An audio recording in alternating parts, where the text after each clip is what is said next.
Google Docs is an excellent way to share and edit documents together with other people for free. Notice here on the right side of the screen the Share button. Clicking this will allow you to add people to your group so they can see your document and edit it, or you can copy the link and send it to people. Click on the pencil icon on the top right to change your document from editing, suggesting, or viewing.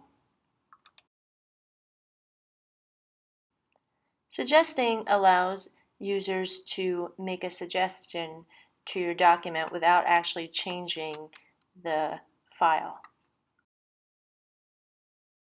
You can reply to the suggestions.